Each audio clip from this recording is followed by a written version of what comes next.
مشرکین مکہ تمام وہ چیزیں جو آج کے دور کا کلمہ گو مسلمان کر رہا ہے، اکثریت مسلمانوں کی، ان تمام چیزوں کے وہ قائل تھے۔ لیکن معاملہ کیا تھا، پریشانی کیا تھی، ان کے ہاں کمی کہاں تھی، غلطی کیا تھی؟ وہ جیسا کہ میں نے آپ سے کہا کہ مشکل کی گھڑی میں اپنی حاجت روائی کے لیے، مشکل کشائی کے لیے وہ اپنے بزرگوں کو، ولیوں کو، فرشتوں کو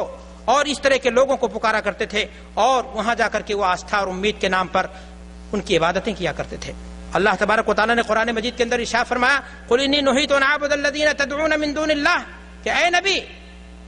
آپ کہہ دیجئے کہ ہمیں منع کیا گیا ہے،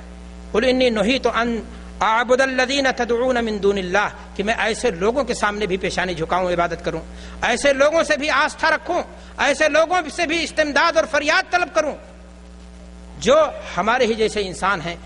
گئے گزرے لوگ ہیں جن کے پاس یہ طاقت نہیں ہے۔ تو اللہ تبارک و تعالیٰ نے قرآن مجید کے اندر یہ بات بیان فرمائی۔ تو میرے بھائی اور دوستو، آپ نے دیکھا کہ مشرکین مکہ کے اندر کمی کہاں تھی، غلطی کہاں کرتے تھے؟ وہ توحید ربوبیت کو مانتے تھے، توحید ربوبیت میں وہ پکے تھے، لیکن غلطی کہاں ہوتی تھی؟ اللہ کو رب مانتے ہوئے، اللہ کو خالق مانتے ہوئے، اللہ کو یکتا مانتے ہوئے، اللہ کو قدرت والا مانتے ہوئے جب بات عبادت کی آتی تھی تو آستھا کے نام پر، امید کے نام پر، استمداد کے نام پر، فریاد کے نام پر ان سے التجا بھی کرتے تھے، ان کی پکار بھی لگاتے تھے اور ان کے سامنے جا کر کے ہاتھ جوڑتے تھے۔ میرے بھائی اور دوستو، اگر آپ غور کریں گے ان کے بارے میں تو پتہ یہ چلے گا کہ وہ اپنے بزرگوں کے نام کی نظر بھی مانتے تھے، اپنے بزرگوں کے نام کی وہ نظر بھی مانتے تھے اور چڑھاوے بھی چڑھاتے تھے۔ اللہ تعالیٰ قرآن مجید کے اندر ارشاد فرماتا ہے، وَجَعَلُوا لِلَّهِ مِمَّا ذَرَعَ مِنَ الْأَنْعَامِ وَجَعَلُوا لِلَّهِ مِمَّا ذَرَعَ مِنَ الْحَرْثِ وَالْأَنْعَامِ نَصِيبًا، کہ ان کے پاس جو کھیتی میں پیدا ہوتا تھا وہ اپنے جانوروں کے لیے بھی خاص کرتے تھے۔ پیدا اللہ کرتا تھا، دیتا اللہ بھی تھا، دیتا اللہ تھا، لیکن جب اس کو بانٹتے تھے تو اپنے بتوں کا بھی اس میں کیا لگا دیتے تھے؟ حصہ لگاتے تھے۔ میرے بھائیوں، موجودہ زمانے کے مسلمانوں کی زندگی کا مطالعہ کیجئے، آپ کو پتہ چل جائے گا کہ آج کے دور میں مسلمانوں کی اکثریت کیا اللہ کو ایک مانتے ہوئے، اللہ کو ذات میں ایک مانتے ہوئے، اللہ کو خالق مانتے ہوئے، اللہ کو رازق مانتے ہوئے، کیا نظر و نیاز کے نام پر درگاہوں پر، آستھانوں پر اور مزاروں پر جا کر کے مرغے چڑھانا، جانوروں کی قربانیاں دینا، یہ تمام کام آج پائے جا رہے ہیں یا نہیں؟ میرے بھائی اور دوستو، بلا شبہ پائے جا رہے ہیں۔ آپ اگر غور کریں گے تو مشرکین مکہ کے بارے میں کہ وہ اپنے معبودوں کے نام پر جانور بھی ذبح کرتے تھے، اللہ تعالیٰ قرآن مجید کے اندر ارشاد فرماتا ہے، وما ذبح علی النصب، اور اسی طرح فرماتا ہے وما احل به لغیر اللہ۔ آج کوئی جا کر کے مزاروں کو، درگاہوں کا مطالعہ کرے، پتہ چل جائے گا کہ کتنے مرغ اور کتنے بکروں کے خون سے بابا کی قبر کو لت پت کیا جاتا ہے۔ میرے بھائی اور دوستو، سوال اس بات کا ہے کہ مدعی توحید کے اور شرک سے یہ ساز باز، ایک طرف قبروں کی پوجا، دوسری جانب نماز، التجا، فریاد، استمداد غیر اللہ سے، یہ نہیں ہے شرک تو پھر شرک کس کا نام ہے؟ آج مسلمان وہ سارے کام کر رہا ہے جو مشرکین مکہ اپنے بتوں کے لیے کیا کرتے تھے۔ آج کے دور کا ہندو اپنے مندروں میں اپنے رکھے ہوئے مورتیوں کے لیے کرتا ہے، یا عیسائی اپنے کنیساؤں کے اندر عیسیٰ مریم کی تصویروں کے ساتھ کیا کرتا ہے، یا جو یہودی ہے وہ اپنے عبادت گاہ میں جا کر کے غیر اللہ کے لیے جائز قرار دیتا ہے۔ آج میرے بھائی اور دوستو، ایک مسلمان نماز پڑھ کر کے، روزہ رکھ کر کے، ایک طرف نماز پڑھتے ہوئے ایاک نعبد و ایاک نستعین کہتا ہے کہ اے اللہ عبادت ہم تیری کرتے ہیں، عہد باندھتا ہے اللہ سے، اس بات کا عہد کرتا ہے کہ اے اللہ ہم عبادت تیری کریں گے اور مدد بھی تجھی سے مانگیں گے، لیکن وہ جب نماز سے باہر نکلتا ہے تو درگاہوں پر پہنچ جاتا ہے، آستھانوں پر پہنچ جاتا ہے، مزاروں پر پہنچ جاتا ہے اور وہاں پر جا کر کے غیر اللہ کے سامنے اپنی مرادیں اور اپنی آرزوئیں پیش کرتا ہے۔ میرے بھائی اور دوستو، مشرکین مکہ کی زندگی کا مطالعہ کریں، وہ اپنے معبودوں کو سجدے بھی کرتے تھے۔ قرآن مجید میں اللہ تبارک و تعالیٰ فرماتا ہے، لا تسجدوا للشمس ولا للقمر واسجدوا للہ الذی خلقہن ان کنتم ایاہ تعبدون، کہ سورج اور چاند کو سجدے مت کرو۔ آج کوئی شخص مسلمان کی زندگی کا مطالعہ کرے، دیکھے کہ درگاہوں پر جانے کے بعد ایک مسلمان قبر کی طواف کرنے کے بعد پایتانے باقاعدہ سجدہ کرتا ہوا نظر آتا ہے، بلک بلک کر کے روتا ہے، ان سے امیدیں لگاتا ہے، ان سے بھیک مانگتا ہے، نوکری اور چاکری کی بھیک مانگتا ہے، قسمت کے بنانے اور بگاڑنے کا سوال کرتا ہے۔ سوال اس بات کا ہے میرے بھائی اور دوستو کہ آپ نے اللہ کو ایک تو مان لیا، قدرت والا مان لیا، اختیار والا مان لیا، پیدا کرنے والا مان لیا، لیکن جب بات آئی عبادت کی تو جب جس کو رب مانتے ہیں عبادت بھی اسی کے لیے خاص ہونی چاہیے۔ آپ نے عبادت میں اگر کسی اور کو بھی شریک کیا تو آپ نے توحید الوہیت میں شرک کر ڈالا اور آپ کے توحید کے قلعے کو آنچ آ گئی اور آپ کا ایمان ڈیمیج ہو گیا اور آپ کا ایمان کیا ہو گیا، خطرے میں ہو گیا۔ میرے بھائیو اور دوستو، میں آپ سے کہنا چاہتا ہوں کہ انبیاء، اولیاء، صالحین اور اس طرح کے دیگر لوگوں کو حاجت روا سمجھنا، مشکل کشا سمجھنا اور ان کو نفع اور نقصان کا مالک سمجھنا، آج کے مسلمانوں کی زندگی کو اگر آپ مطالعہ کریں گے تو یہ تمام کی تمام چیزیں آپ کو نظر آئیں گی۔ بلکہ میں آپ سے کہنا چاہتا ہوں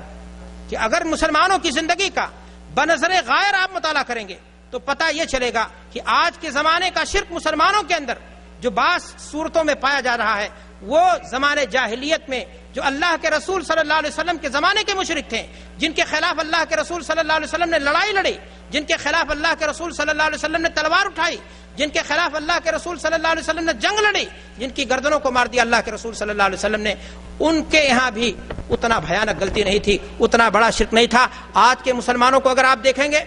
تو پتہ یہ چلے گا کہ اس زمانے کے مشرکین جب مشکل اور پریشانی کی گھڑی میں آتے تھے، ان کی کشتیاں جب بھمر میں ناچنے لگتی تھیں، موت اور زندگی سے کچکولے کھانے لگتی تھیں، تو ایسی مشکل کی گھڑی میں مشرکین مکہ صرف اللہ کو پکارتے تھے۔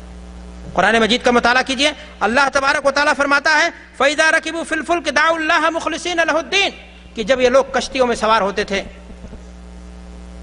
کشتیوں میں جب یہ سوار ہوتے تھے اور ان کی کشتیاں ہچکولے کھانے لگتی تھیں،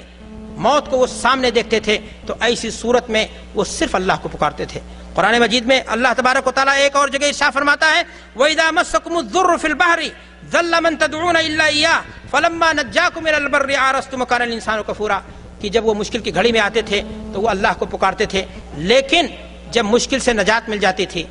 اور خوشی کے لمحات میں جب وہ چڑھاوے کی بات آتی تھی، عبادت کی بات آتی تھی، قربانی کی بات آتی تھی، تو وہ اللہ کے ساتھ غیر اللہ کے لیے بھی روا رکھتے تھے۔ یہی وہ گناہ تھا جس کی بنیاد پر اللہ تبارک و تعالیٰ نے انہیں مشرک قرار دیا۔ لیکن میرے بھائی اور دوستو، میں آپ سے کہنا چاہتا ہوں کہ آج مسلمانوں کی اکثریت اور ان کی زندگی کا مطالعہ کیجئے، درگاہوں کا نظارہ کیجئے اور خبروں کے ذریعہ، آپ کتابوں کے ذریعہ آپ کچھ معلومات حاصل کیجئے، پتہ یہ چلے گا کہ آج کے زمانے کا مسلمان مشکل تو مشکل، خوشی تو خوشی، ہر حال میں وہ غیر اللہ کے آستانے پر دستک دیتا ہے۔ آپ کو معلوم ہے کہ ہر حال میں وہ اللہ کو چھوڑ اللہ کے ساتھ غیر اللہ کی پکار لگا رہا ہوتا ہے۔ میرے بھائی اور دوستو، اگر وہ اللہ کے ساتھ غیر اللہ کو پکارتا ہے تو آخر یہ شرک پھر کس چیز کا نام ہوگا، پھر کس بات کا شرک ہوگا، آخر کس چیز کا موحد مانا جائے گا؟ مشرکین کے مکہ کو مشرک قرار دیا جائے اور یہ جو موحد کس بات کا ہو جائے گا؟ میرے بھائی اور دوستو، میں ایک اور بات بتانا چاہتا ہوں کہ آج کے زمانے کا شرک مشرکین مکہ کے زمانے کے شرک سے کسی ناحیے سے زیادہ ہے۔ وہ اس اعتبار سے کہ مشرکین مکہ جن لوگوں کو پکارتے تھے، مشکل کی گھڑی میں جب وہ لوگ نجات پا جاتے تھے، نجات پانے کے بعد خوشی کے لمحات میں جب وہ جا کر کے کسی کے سامنے نذرانے چڑھاتے تھے، کسی کے سامنے آستھا کے نام پر ہاتھ بند کر کے کھڑے ہوتے تھے، کسی کے سامنے جانور جا کر کے قربان کرتے تھے، تو وہ بڑے اعلیٰ کوالٹی کے لوگ ہوتے تھے۔ وہ نبیوں کو پکارتے تھے، فرشتوں کو پکارتے تھے، ولیوں کو پکارتے تھے، بڑے لوگوں کو پکارتے تھے۔ لیکن آج کے زمانے کے مسلمان کی زندگی کا اگر مطالعہ کریں تو آپ کو پتہ چلے گا کہ نبی تو نبی، پیر تو پیر، فقیر، بلکہ ایسے لوگوں کو بھی پکارا جانے لگا جو لوگ نمازیں نہیں پڑھتے ہیں، جو لوگ روزے نہیں رکھتے، جو لوگ دین پر نہیں چلتے۔ بس کہا یہ جاتا ہے کہ یہاں جانے کے بعد ہماری آستھا اور ہماری امیدیں بر لاتی ہیں، ہماری آرزوئیں پوری ہو جاتی ہیں، ہمارے خواہشات کی تکمیل ہو جاتی ہے اور ہماری ضرورتیں یہاں تمام کی تمام ختم ہو جاتی ہیں۔ میرے بھائی اور دوستو، میں آپ سے کہنا چاہتا ہوں کہ اگر آستھا کے نام پر آپ کی ضرورت پوری ہو جاتی ہے تو میں آپ کو ایک بات بتانا چاہتا ہوں، الغایہ لا تبرر الوصول، کسی چیز کے ذریعے آپ کا فائدہ حاصل ہو جانا وہ اس چیز کے لیے حلت کی دلیل نہیں ہے۔ ایک ہندو اگر وہ کہتا ہے کہ شیو کی لنگ کو ہم پوجا کرتے ہیں تو ہماری امیدیں پر آتی ہیں، ہماری بچی کو حمل قرار ہو جاتا ہے اور ہماری تمام ضرورتیں پوری ہو جاتی ہیں۔ آپ بھی یہی کہتے ہیں کہ فلاں درگاہ پر جانے کے بعد ہم نے بچہ مانگا، ہم ناڑے شاہ والے درگاہ کے پاس گئے، ہم نے فلاں چیز کی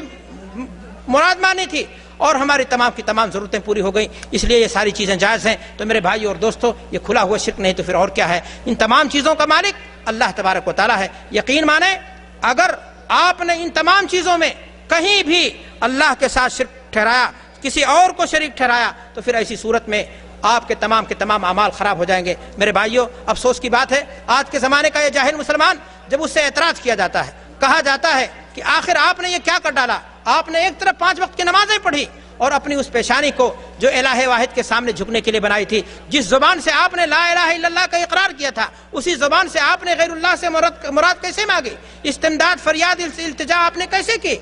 کہا یہ جاتا ہے کہ یہ سارے لوگ ایسے ہیں جتنے پہنچے ہوئے ہیں مقام کے کہ اللہ تبارک و تعالیٰ نے ان کو اصل اپنے کام کے لیے چن لیا ہے، نمازیں معاف ہو گئیں۔ ابو بکر صدیق رضی اللہ تعالیٰ عنہ سے اللہ نے دین کے احکام ساقط نہیں کیے، خود آمنہ کے لال حضرت محمد الرسول اللہ صلی اللہ علیہ وسلم کو قرآن مجید میں